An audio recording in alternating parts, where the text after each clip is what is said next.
Hi everyone, my name is Serena Lotreck and I'm applying for the Cards Against Humanity Science Ambassador Scholarship. Today I'm going to tell you about a really cool concept called the CRISPR-Cas9 genetic editing system. So as you may know, cells have DNA in them, which is a sequence of nucleotides that encodes certain outcomes in the cell, like structures or protein building. And if you can edit the genetic sequence or the patterns of nucleotides in the DNA, you can change those phenotypes or those outcomes. So recently, scientists have discovered a protein in bacteria called Cas9. Cas9 is an enzyme, which means it can catalyze or trigger chemical reactions. In bacterial cells, Cas9 is used to fight viral infection. It's used to search out DNA that was injected by viruses into the cell and make precise cuts in the double helix structure of DNA in order to keep that viral DNA from doing anything negative in the cell.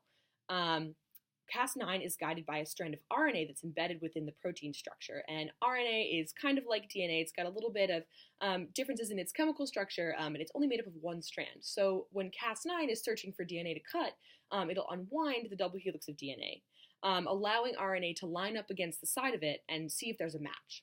And if there is a match, that allows Cas9 to catalyze the reaction and make a precise cut in the double strands of DNA. What's very cool about Cas9 is that it can be used outside of prokaryotic cells like bacteria, and it can be used in any kind of cell, eukaryotic cells like plant cells and animal cells. And you can edit the structure of the RNA that is embedded within the Cas9. So effectively, you can use it to locate any sequence of DNA that you want along a genome in any kind of cell.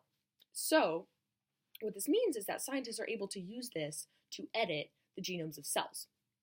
So you can program the RNA to have Cas9 search for a certain type of DNA and then have a precise double-stranded cut.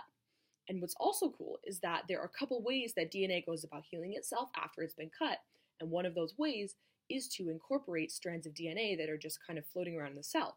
So if a scientist can introduce a new strand of DNA that they want to incorporate into the genome at the same time that they make that precise double-strand break, they are able to effectively edit the genome of a cell, which affects the phenotypes or expressions of that DNA.